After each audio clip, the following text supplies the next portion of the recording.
Milioni ya miaka iliyopita, ndugu wawili waliunda shule ili kudumisha usawa kati ya mema na mabaya katika ulimwengu wa hadithi za kifalme.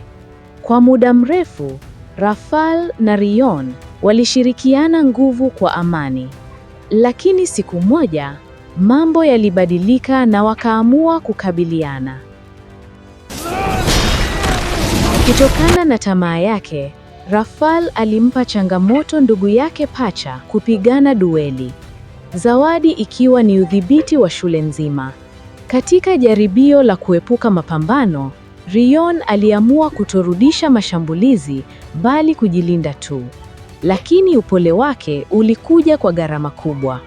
Baada ya kukamatwa, aligundua kuwa ndugu yake alikuwa amejifunza kutumia uchawi wa damu hata akijua hatari ya kuangamizwa na nguvu zake mwenyewe. Rafael aliamua kutumia nguvu hiyo kuvunja usawa kwa kumuondoa ndugu yake.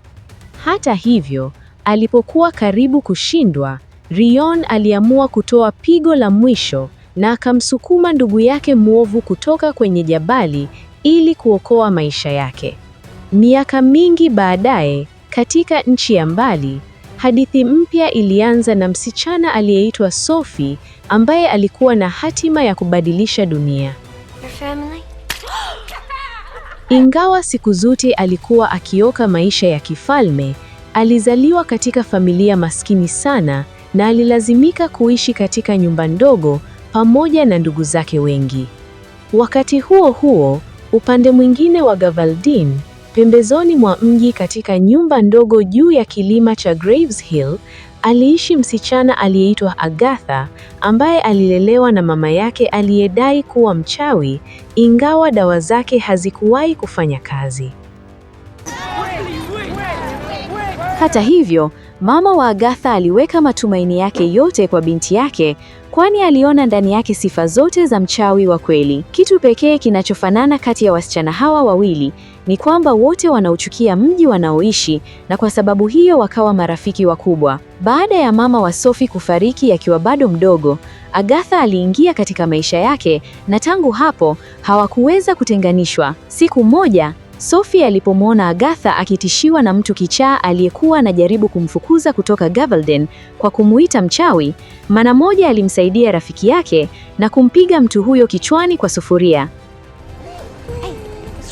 Mchana huo, wawili hao waliamua kwenda maktaba na wakasikia kuhusu shule ya mema na mabaya ambako hadithi zote za kifalme zinatoka. Kulingana na mhifadhi wa maktaba, miaka 20 iliyopita, msichana aliyeitwa Leonora alichukuliwa kutoka kijijini hapo usiku. Wengi wanaamini alipelekwa katika shule ya mema na mabaya, lakini hakuna anayejua kilichompata.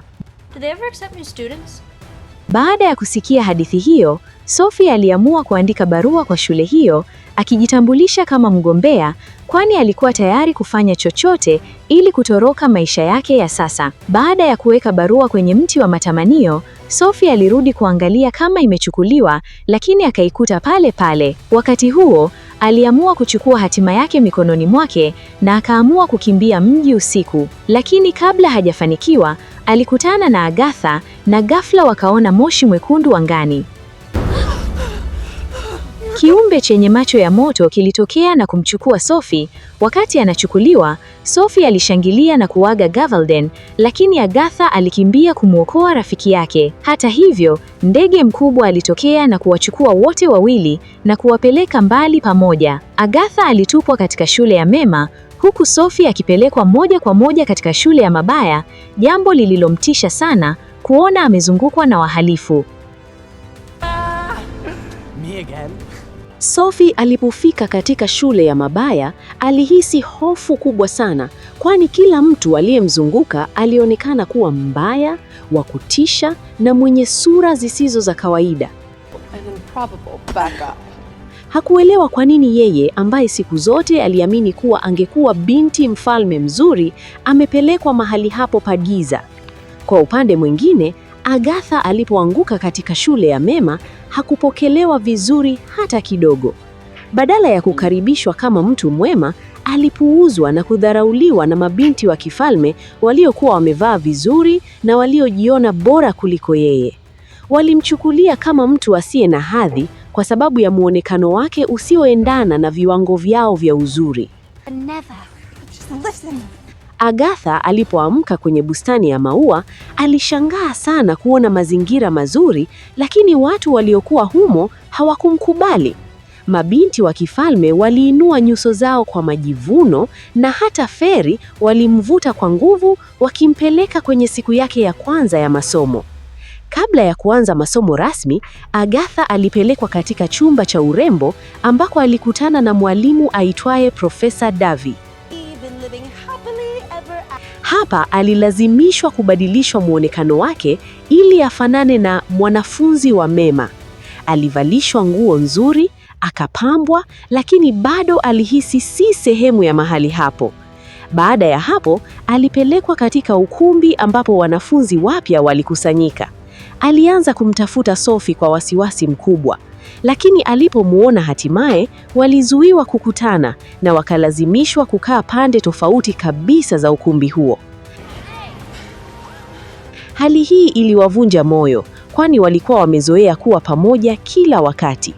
Muda mfupi baadaye, wanafunzi wa kiume kutoka shule ya Mema walitokea kuonyesha ustadi wao wa kupigana kwa mapanga. Walionyesha mbinu za kifalme za vita, wakivutia hadhira yote. Mwisho wa maonyesho hayo, kijana mmoja aliingia kwa mbwembwe kubwa. Alikuwa ni Tedros, mwana wa mfalme Arthur. Alikuwa na mvuto mkubwa sana na kila msichana alimpenda mara moja, ikiwemo Sophie ambaye alishindwa kabisa kuondoa macho yake kwake. Sophie alihisi kuwa huyu ndiye angekuwa mpenzi wake wa kweli. Tedros, ili kuonyesha uwezo wake, aliwapa changamoto wanaume wote wa kifalme kupigana naye. Aliwashinda wote bila hata kutumia upanga wake, jambo lililomfanya aonekane jasiri zaidi.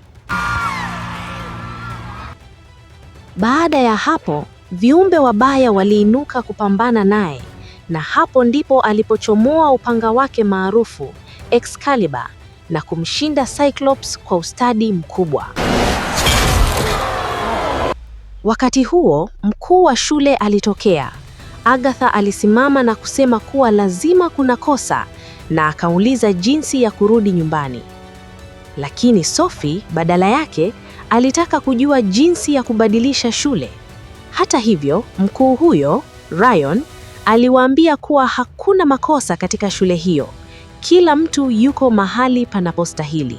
For good and evil. Maneno haya yaliwachanganya sana, hasa Sophie ambaye aliamini kabisa kuwa yeye ni wa upande wa mema. Usiku ulipoingia, Agatha akiwa ndani ya chumba chake, aliamua kutoroka kwa kupita juu ya paa ili kufika shule ya mabaya kumtafuta rafiki yake. Njiani, alifukuzwa na kiumbe cha kutisha, lakini hakukata tamaa. Hatimaye, aliweza kuingia katika shule ya mabaya. Ndani humo, aliona damu ikianza kujikusanya sakafuni, na kutoka katikati yake alitokea Rafal. Rafal alimwambia akae mbali na Sophie, kwani msichana huyo ana hatima muhimu ya kutimiza. Agatha alitambua kuwa rafiki yake yuko kwenye hatari kubwa zaidi kuliko alivyodhani, hivyo akaendelea kumtafuta bila kuacha.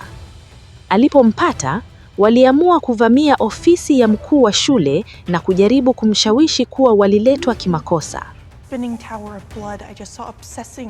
Lakini ili kuthibitisha kuwa yuko shule isiyo sahihi, Sophie alipewa sharti moja: lazima apate busu la mapenzi ya kweli. Hapo ndipo Sophie alipoweka lengo lake wazi: kumfanya Tedros ampende. Alipanga mikakati na kumuomba Agatha amsaidie kumkaribia. Mchana huo, Agatha alimpelekea Tedros barua kutoka kwa Sophie na kumwambia kuwa Sophie si mtu mbaya, bali alipelekwa shule isiyo sahihi. Baadaye, walienda kwenye somo la kuishi msituni, lililoendeshwa na Yuba, kiumbe mdogo wa msitu wa bluu. Katika dakika chache tu, wanafunzi waligundua kuwa msitu huo ulikuwa hatari sana. Kila kona ilikuwa na tishio. Baada ya Gregor kung'atwa na ua hatari, alikimbia kwa hofu kurudi shuleni.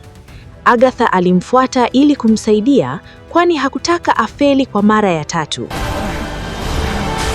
Walikuwa wameambiwa kuwa kufeli kwa mara ya 3 kungekuwa na matokeo mabaya sana, lakini Gregor hakujali onyo hilo.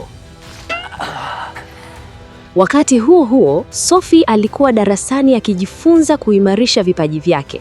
Hapa aligombana na Hester, mchawi mwenye tatuu ya joka. Hester alitumia mnyama wake wa kutisha kumshambulia Sophie. Sophie alijaribu kukwepa mashambulizi, huku Lady Leso akimwambia atumie nguvu zake kujilinda.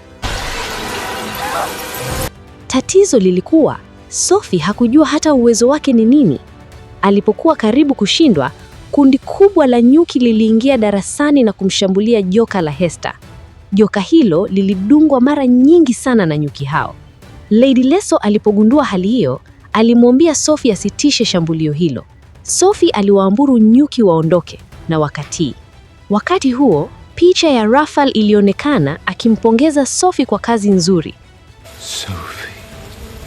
Hii ilimfanya Lady Leso kugundua kuwa Sophie ana uhusiano na nguvu za giza. Baada ya hapo, alimchukua Sophie pembeni na kumwambia kuwa tangu Raphael atoweke, mabaya hayajawahi kushinda mema. Lakini nguvu za Sophie zimevutia umakini wake, ishara kwamba yeye ni wa kweli upande wa mabaya. Evil attacks. Evil attacks. Evil attacks. Siku iliyofuata, Agatha alipokuwa darasani akijifunza sheria za shule pamoja na Profesa Dovey, aliuliza kilichompata Gregor. Ndipo akaambiwa kuwa baada ya kufeli mara ya 3, alibadilishwa kuwa kiumbe wa kichawi kama wale samaki wa matamanio waliokuwa wanaishi katika ziwa la shule. Wanafunzi walipoelekezwa kuweka mikono yao ndani ya maji ya ziwa hilo, kila mmoja aliona picha ya tamanio lake kubwa la moyoni. Enough now, Agatha, please stop. Lakini ilipofika zamu ya Agatha, jambo la ajabu lilitokea.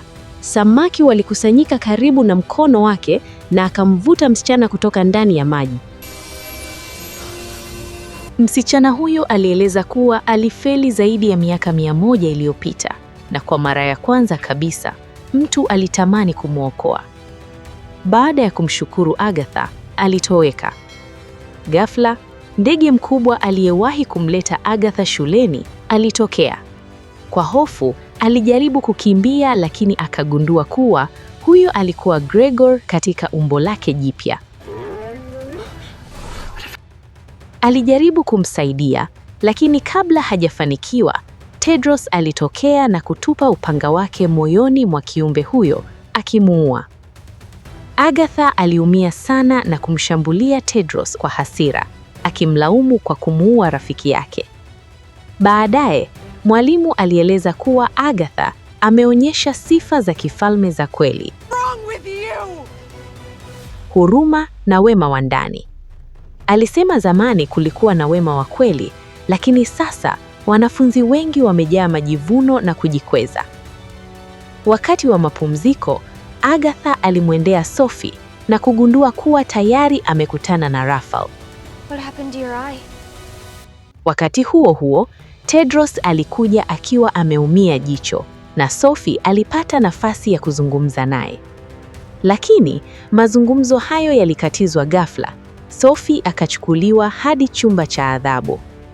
Huko, Lady Leso alimfunga kwenye kiti na kukata nywele zake, akiamini uzuri wake unawapotosha watu wasione ukweli wake. Because it is your destiny. Baadaye, Sophie akiwa na huzuni, Raphael alimtokea tena na kumshawishi kufanya chochote ili kupata kile anachotaka.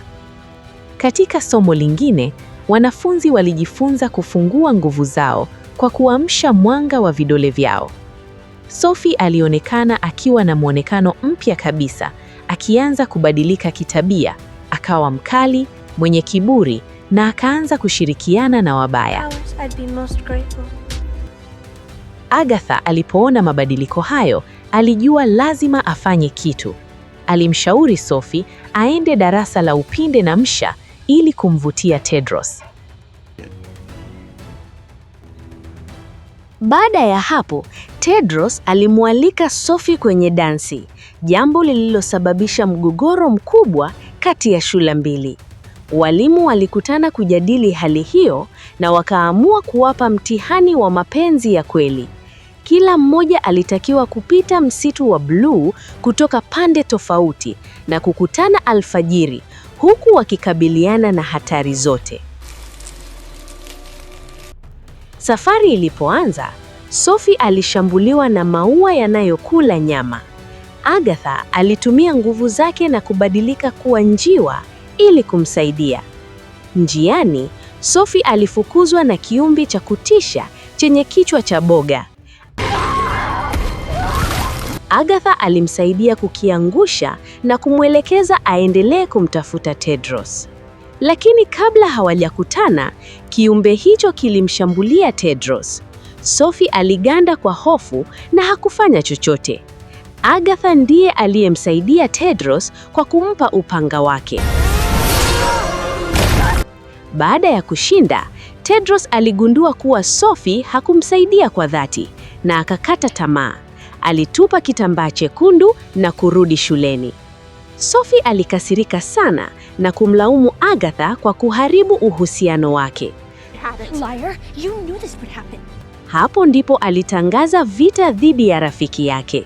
Kuanzia hapo, mambo yalizidi kuwa mabaya. Sophie alianza kutumia uchawi wa damu aliyopewa na Rafal. Walimu walipogundua kuwa ametoweka, waliinuka kumtafuta. Wakati huo, katika dansi, Sophie alitokea akiwa amebadilika kabisa. Mwonekano wake ulikuwa wa kutisha na wa nguvu. The protagonists are speaking. Alifichua siri ya Lady Leso kuwa ndiye Leonora aliyepotea miaka 20 iliyopita na kwamba aliletwa shuleni na Rafal. Wakati huo huo, Agatha alikutana na Tedros na kwa mshangao mkubwa, Tedros alimwambia kuwa yeye ndiye mapenzi yake ya kweli. Lakini Sophie alipoona hilo, alihisi kusalitiwa na akatishia kumuua Agatha. Alitumia nguvu zake kuyeyusha mapanga ya wanaume wote na kuanzisha vita kamili. Ghafla, usawa ulibadilika. Mema yakawa mabaya na mabaya yakawa mema. Vita vikaanza rasmi. Sophie aliongoza vita kwa furaha, huku Agatha akijaribu kuzuia uharibifu. Hatimaye, Agatha aligundua kuwa mkuu wa shule si Ryan, bali ni Rafal aliyekuwa amejificha. Rafal alifichua ukweli wote. Alimuua ndugu yake na kuchukua nafasi yake, akiharibu usawa kwa miaka 200. Alitaka kumbusu Sophie ili watawale pamoja. Sophie alikubali, lakini mara moja akagundua kuwa ameharibu kila kitu. Shule zote zilikuwa zinaangamia. Alijuta sana. Agatha alipofika, Sophie alimkumbatia kwa furaha kuwa bado yuko hai. Lakini Rafal alitaka kumuua Agatha.